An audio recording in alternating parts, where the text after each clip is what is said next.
4 რაღაცა ჭირდება შენს შეთავაზებას, შენი პროდუქტების და სერვისების შეთავაზებას, თუ გინდა რომ ადამიანებმა მასში დაინახონ ის ნამდვილი ღირებულებები, რასაც ნამდვილად ატარებს შენი კარგი პროდუქტები თუ სერვისები.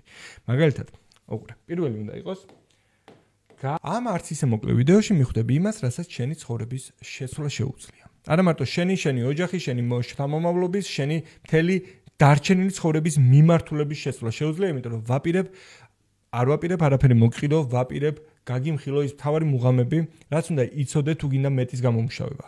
მეტის გამომუშავება შენი პროდუქტებით, შენი სერვისებით, შენი უნარით, შენი ნიჭით, შენი გამოცდილებით, შენი პროფესიით, არ ვიცი, რაღაცით, რასაც აკეთებ, როგორ უნდა იშოვო მეტი ფული. მოკლედ, დავწყეთ უყურე. ფული რა არის, ეგ უნდა გესმოთ. შენ გონია რომ იცი ფული რა არის, მაგრამ ეხლა 2 წამში აღმოჩენ რომ საერთოდ სხვა წარმოდგენის ყოფილხარ ფულზე უყურე. ადამიანების უმეტესობას გონიათ რომ ფული ატარებს რაღაცა ღირებულებას. სინამდვილეში ფული არანაირ ღირებულებას არ ატარებს, ფული წარმოადგენს ღირებულებას. რას ნიშნავს ახლა ეს? სერტიფიკატი ხო გაქვს რაღაცის. როგორც შენი სერტიფიკატი წარმოადგენს შენს ცოდნას, წარმოადგენს, კი არ ატარებს, წარმოადგენს. იგივენაირად ფული წარმოადგენს, კი არ ატარებს, წარმოადგენს ღირებულებას. ანუ ადასტურებს ფაქტს, რომ შენ სადღაც თუ ახლა ჯიბეში თუნდაც 1 ლარი გაქვს, ეს ნიშნავს, რომ ეს 1 ლარი ადასტურებს, რომ შენ სადღაც ვიღაცისთვის რაღაცა ღირებულება გაქვს მიწოდებული. მიხვდი ხო? ეს ღირებულება შეიძლება ბევრნაირად გათვალო, მაგრამ საქმეზე რომ მიდგება, შეიძლება აღმოჩნდეს, რომ ღირებულება, რომლის სანაცვლოდაც შენ ფული მოგცეს, იყო ვიღაცის ძაღლები გაასეირნე, ვიღაცას ბუღალტერიას უკეთებ, ვიღაცა ბებიას უვლი იტალიაში, რაღაცა სტარტაპი გაქვს, პროდუქტს ყიდიან, სერვისს ყიდი და რაღაცა ღირებულებას აწვდის ხებს და ამ შემდეგ. მოკლედ, თავი გესმოდეს, რომ ფული რომელიც შენ გაქვს, ღირებულებას არ ატარებს, არამედ წარმოადგენს, ადასტურებს ფაქტს, რომ შენ სხვისთვის რაღაცა გაგიკეთებია. რატო ვუსვამთ ხაზს, რომ სხვისთვის რაღაც გაგიკეთებია? მაგალითად, თუ შენთვის აცხობ პურს და ამ პურს ჭამ, ამითი 1 ლარსაც ვერ იშოვი. რატო? იმიტომ რომ სხვისთვის არაფერს აკეთებ. შენ თუ გინდა რომ ფული იშოვო, სხვისთვის უნდა გამოაცხო პური. ხო ესეა? შესაბამისად, შენი ფული, რომელიც ამ წამს ჯიბეში გაქვს და ზოგადად შენი ცხოვრების ხარისხი და ის დოვლათი, რომელიც ამ წამს გაგაჩნია, პირდაპირ პროპორციულია იმ ღირებულებების, რომელსაც ქმნიდა აწვდის სხვა ადამიანებს. შესაბამისად, თუ გინდა რომ შენი პროდუქტებითა თუ სერვისებით, გამოცდილებითა თუ პროფესიით, ნიჭითა თუ უნარით ფული გამოიმუშაო, პირველი რაც უნდა გააკეთო, უნდა დააკვირდე, რას აფასებენ ადამიანები, იმიტომ რომ თუ არ ნახავ რას აფასებენ ადამიანები, ვერანაირი ფასეული პროდუქტის შეთავაზებას ვერ მოახერხებ.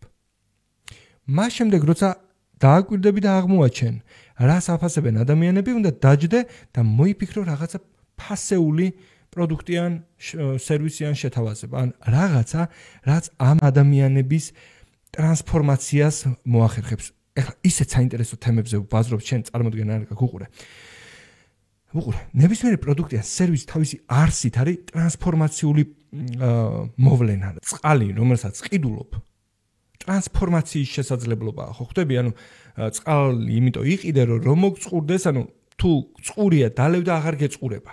ნახე, ტრანსფორმაცია განგაცდებინა. მაგალითად, ბენზინი, რომელიც მანქანაში ჩაასხი, ტრანსფორმაცია, ცვლილება რომ გამოიწვიოს, ამიტომ ჩაასხი. ნებისმიერი პროდუქტი ან სერვისი ტრანსფორმაციის შესაძლებლობაა. შესაბამისად, შენი პროდუქტი ან სერვისი უნდა ემსახურებოდეს შენი პოტენციური მომხმარებლის ტრანსფორმაციას, ცვლილებას და თუ გინდა რომ ადამიანებმა შენს პროდუქტებსა თუ სერვისებში ფული გადაიხადონ, მნიშვნელოვანი ცვლილება უნდა გამოიწვიოს. არ არის აუცილებელი რომ მაინც დიდი ფული გადაიხადონ, შეიძლება 20 ლარიანი ან 200 ლარიანი პროდუქტის შექმნა. 20 ლარიანი, 200 ლარიანი პროდუქტის შექმნა მარტივია მოსაფიქრებლად, მარტივია გასაყიდად, მაგრამ 1000 მაკაცმა რო იყიდა 200.000 ლარია. თავარია იცოდე როგორ გაყიდო, მივალთ მან მაგამდეც, მაგრამ თავარია აი ამ მუღამებში ჯერ დალაგდე რა არის პროდუქტი, რა არის სერვისი, რა შემთხვევაში ყიდულობს ადამიანი და ამ შემდეგ და ამ შემდეგ რა არის ფული, რა შემთხვევაში იხდის ფულს, ვინ იხდის ამ ფულს და ამ შემდეგ. ხვდები, იმიტომ რომ ფული რომელიც შენ გინდა სხვა ადამიანების ჯიბეშია და ეს ადამიანები ამ ფულს ხარჯავენ იმ ფასეულობების მიხედვით და ღირებულებების მიხედვით, რასაც ამ მომენტში ატარებენ. შესაბამისად, შენ თუ დაამუღამებ რა ფასეულობებს და ღირებულებებს ატარებენ ეს ადამიანები, აღმოაჩენ, რომ ეს ადამიანები ფულს ხარჯავენ ერთადერთი მიზეზით და ეს ერთადერთი მიზეზი არის, აბა რა. ეს ერთადერთი მიზეზი არის პრობლემის გადაჭრა. ხო, ვიცი, ახლა შენ გახსენდება, რომ არის, იცი, იმდენი რაღაცა მიყიდია და იმიტომ არ მიყიდია, რომ პრობლემა გადამეჭრა. მომისმინეთ ძმაო, ადამიანი ყიდულობს ერთადერთი მიზეზით, არა ერთ-ერთით, არა თითქმის ერთ-ერთით, ერთადერთი მიზეზით და ეს მიზეზი არის პრობლემის გადაჭრა. ამაზე არ ვდაობთ. თავარი არის ვისი პრობლემის გადაჭრა. შენი? არა, ჩემი? არა. თავისი. ადამიანი ყიდულობს თავისი პრობლემის გადასაჭრელად. შესაბამისად, თუ გინდა რომ ადამიანებმა შენი პროდუქტები იყიდონ, შენ უნდა დაანახო ის ცვლილება, ის ტრანსფორმაცია, რასაც ადამიანი განიცდის აი ამ პრობლემის გადაჭრის შემდეგ. ნახე? ყიდვა რა არის? არასასურველი მდგომარეობიდან სასურველ მდგომარეობაში გადანაცვლების მომენტია, ხო? ყიდვით ადამიანებს აქვს მოლოდინი, რომ არასასურველი მდგომარეობიდან სასურველ მდგომარეობაში გადაინაცვლებენ. ანუ არასასურველი ნაპირიდან სასურველ ნაპირში გადაინაცვლებენ და შენი პროდუქტი ან სერვისი არის ხიდი. რომ ერთი ნაპირიდან მეორე ნაპირზე გადავიდნენ.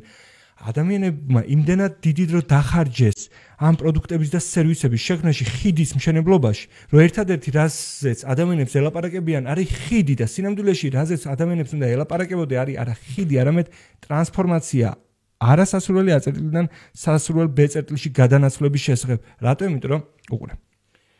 4 რაღაცა ჭირდება შენს შეთავაზებას, შენი პროდუქტების და სერვისების შეთავაზებას, თუ გინდა რომ ადამიანებმა მასში დაინახონ ის ნამდვილი ღირებულებები, რასაც ნამდვილად ატარებს შენი კარგი პროდუქტები თუ სერვისები.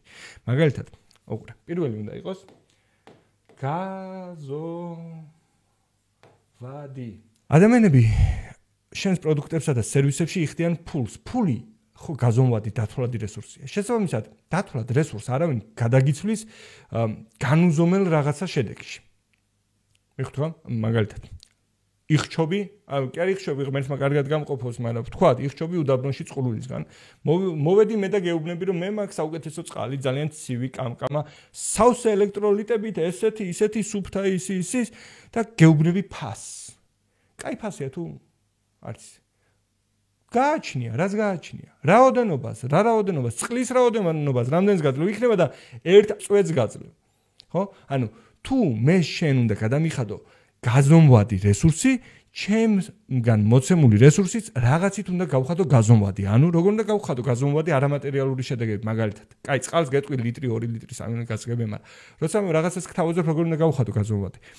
უნდა იყოს გასაგები აქეთან ნაპირზე მდგომარეობა, როგორია? ანუ პროდუქტამდე რა მდგომარეობაში შეიძლება იყოს შენ და პროდუქტის შემდეგ რა მდგომარეობაში აღმოჩნდები. ერთის და მეორეც უნდა იყოს გასაგები. ვარ გამოცდილი მათემატიკის მასწავლებელი 12 წლიანი რაღაცა გამოცდილებით და მოვამზადე ბავშვებს რაღაცაში, მათემატიკაში რაღაცაში. მაგრამ ნახე, თუ ტრანსფორმაცია არ არის გაზომვადი, ტრანზაქცია არ მოხდება. იმის ნაცვლად რომ მითხრა რომ ვარ მათემატიკის მასწავლებელი რაღაცა უნდა მითხრა, თუ შენს ბავშვს სჭირდება დიდი დრო რომ დაისწავლოს საგანი, მაგრამ ნასწავლი მალე ავიწყდება. დავეხმარები რომ ისწავლონ რაც შეიძლება მალე და ნასწავლი დაიმახსოვრონ მთელი ცხოვრება. გავიგე. მიხდო გასაგები უნდა გახადო. გაზომვადი გულისხმობ ამას. ჩვენ ვაშენებთ სახლებს ხიმინჯებზე მონოლითის რაღაც და ვიზე ლაპარაკობს. რამდენჯერ ყოფილ ხარ გარემოში, სადაც ადამიანები ლაპარაკობენ რაღაცა საკითხებზე და შენ ამ საკითხების ნახევარზე მეტი არ გესმის. თუ ხარ საზოგადოებაში, სადაც ვიღაცა არ ახუნებს ისეთ ტერმინებს, რომლის ნახევარი არ გესმის, ესე იგი ეს ადამიანები ცდილობენ, რომ თავი წარმოაჩინონ ჭკვიანებად, არა იმით, რომ ჭკვიანები გახდნენ, არამედ იმით, რომ შენ გაგრძნობინონ თავის სულელად. შესაბამისად, შენ არ უნდა იყო ეგეთი. შენს მომხმარებელს არასოდეს ელაპარაკო ისეთი ტერმინებით, რომელსაც ვერ გაიგებს. რატო? იმიტომ რომ აღმოაჩენო შენ მთელი საათი ლაპარაკობ რაღაცაზე, შენს მომხმარებელს მთელი საათი ესმის სხვა რაღაცა. მე რა მოხდება? გეტყვის, მადლობა, მოვიფიქრებ, ბებიაშემს ვკითხავ, ესე ვიზამ, ისე ვიზამ და სინამდვილეში არც მოსაფიქრებელია, არც არაფერი, უბრალოდ ვერ გაიგო რაზე ელაპარაკებოდი და ადამიანებს არ გვიყვარს სხვებისთვის იმის თქმა, რომ ვიცი რა, ვერ გავიგეც მორას მეუბნები რა. იმიტომ რომ მე მგონია რომ მე სულელად ჩამთვლი და არ მინდა რა ეხლა იმის თქმა რომ შენ სულელად ჩამთვალო, ამიტომ ჩამთვალო და ამიტომ გეუბნები რომ მოვიფიქრებ. ბებიაშემს ვკითხავ, ჩემსავს ვკითხავ, იმას ვკითხავ, ამას ვკითხავ და დაგემშვიდობები. თუ არ გინდა რომ დაგემშვიდობონ, არასოდეს ილაპარაკო ტერმინებით, ილაპარაკე ისე რომ 5 წლის ბავშვს გაიგოს. და ამუღამებდი თუ ადამიანი გელაპარაკება ტერმინებით, ესე გარტყმაში არ არის იმ საგნის, იმიტომ რომ თუ გარტყმაშია იმ საგნის მოახერხებდა რამენადად 5 წლის ბავშვის დონეზე ახსნას. ესეა თუ არა. მეორე, საჭიროება. ადამიანებს უნდა სჭირდებოდეთ ეს რაღაცა. რაც არ უნდა კაი პროდუქტი მქონდეს თუ არ გჭირდება არ იყიდი. რა ვთქვითო, რის გამო ყიდულობენ ადამიანები პრობლემის გადასაჭრელად. ვისი პრობლემის თავისი. შესაბამისად მივადექით ძალიან საინტერესო საკითხს, როდესაც საუბრობ შენს პროდუქტებზე და საუბრებზე, სერვისებზე, დააკვირდი შენ საჭიროებებზე ხარ ლაპარაკობ. აი მაგალითად. ჩვენ გვაქვს 35 წლიანი გამოცდილება ჩვენი კომპანიის დამფუძნებელი ეს ვისია საუბარი. შენზე თუ მომხმარებელზე. ამის ცოდნა შენ ამის ქონა შენ გჭირდება თუ შენს მომხმარებელს. ნახე. ჩვენ გავხსენით კლინიკა, სადაც აღჭურვილი ვართ უახლესი ტექნოლოგიით. ეს რაღაცა მომხმარებელს ჭირდება თუ შენ?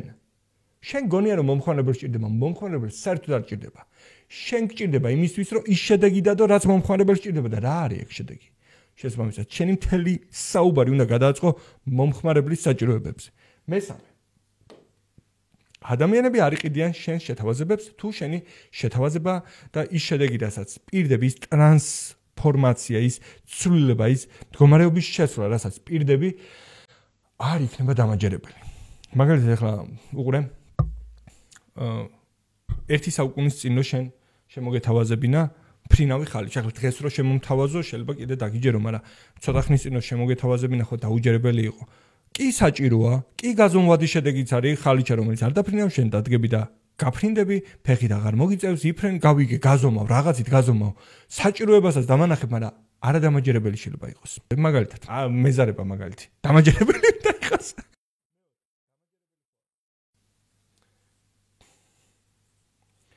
მეოთხე უნდა იყოს სანდო სარწმუნო. რას ნიშნავს სანდო და სარწმუნო? ბევრს გონია რომ დამაჯერებელი სანდო და სარწმუნო ერთ და იგივე რაღაცა. უყურე. მე შეიძლება მჯერა შენ რასაც ამბობ. შენ შეიძლება ძალიან მაგარი ექიმი ხარ, მაჩვენებ შენ შედეგებს, როგორ დახმარები ხარ ვიღაცა ადამიანებს და მჯერა, მართლა მჯერა, მაგრამ ნახე, მე მჭირდება რწმენა. მე მჭირდება იმედი, რომ შენ პირადად ჩემს დახმარებასაც შეძლებ. მე მოვედი და გეუბნები, რომ იცი რა, ბიძა ჩემმა მე ძალიან მაგარი მანქანა მაჩუქა და გაჩვენებ. და შენ რო გაიცანი ბიძა ჩემი, ნახე ჩემი მანქანა, დაიჯერე. თქვი რომ ხო ბიჭო ეს არის ხო, დაიჯერე. მაგრამ შენ ხო ბიძა ჩემის ნდობა არ გაქვს, რწმენა ხო არ გაქვს, იმედი ხო არ გაქვს, რომ შენს რო დაგჭირდება მანქანა შენს გაჩუქებს ხო არ გაქვს. კი გჯერა რომ მე ეს შედეგი მომიტანა, მაგრამ შენ მისი იმედი ხო არ გაქვს, ნახე? თუ გინდა რომ ადამიანებმა შენი პროდუქტები და სერვისები იყიდონ, მათ უნდა ჰქონდეთ იმედი და რწმენა. ოღონდ არა ფუჭი, არა ის მოგატყვე, შემოგატყვე, ნამდვილი საფუძვლიანი მოლოდინი ბიბლიაში წერია იმედის და რწმენის განმარტებაზე ეს რაღაც. საფუძვლიანი მოლოდინი უნდა ჰქონდეთ იმისი, რომ რისიც ჯერათ ეს ნამდვილად მოხდება. ნახე, კი მჯერა რომ ბიძა შენი კაი ტიპია, მაგრამ მე უნდა მჯეროდეს რომ მეც რო გამიჭირდება, მეც დამეხმარება. შენი პროდუქტები და სერვისები ადამიანების ნახე მიხვდი ხო? ანუ აღარ მახსენებინებ. მოკლედ, ეს რაღაცა ბევრჯერ მოусმინე ამ რაღაცას, რაც თავარია, ადექი გადააზიარე, სხვებმაც ნახონ, მოკითხვა შენს მეგობრებს, ვინც შენს გვერდზე ამ ვიდეოს ნახავს, მიუხედავად იმისა, რომ შეიძლება სულ ერთი ან ორი კაცი ყავდეს მეგობრების რიცხვში, ეგ ის ხალხია, ვისთვისაც ესე იგი, რავი, შენ ძვირფასი ხარ, აბა რატო არიან შენს მეგობრებში. მოკლედ, როგორც შეგვირდი ამ ვიდეოში არაფრის მოვყიდვას არ ვაპირებდი და როგორც შეგვირდი ამ ვიდეოში ვაპირებდი გამემხილა და გამეზიარებინა შენთვის ის თავარი მუღამები, რაც შენს უნარებს, შენს სერვისებს, შენს პროდუქტებს და შემდეგ იმდენად ღირებულს გახდის, რომ ისინი დაიწყებენ შენთვის გაცილებით მეტი შემოსავლის მოტანას. მე ყოველ შემთხვევაში ამის იმედი მაქვს. შევხვდებით მოკლედ შემდეგ ვიდეოებზე, არ დაგავიწყდეს ჩემი გვერდის გამოწერა და ამ ვიდეოს გაზიარება. გამიზიარე კომენტარებში რა მოგეწონა განსაკუთრებით ამ ვიდეოდან, რას გამოიყენებდი, რა იცოდი ისედაც, რას აკეთებდი ისედაც, რა იყო საინტერესო და ასე შემდეგ, რას ისურვებდი, რომ ცოტა ადრე გწოდნოდა. შევხვდებით მოკლედ შემდეგ ვიდეოებზე.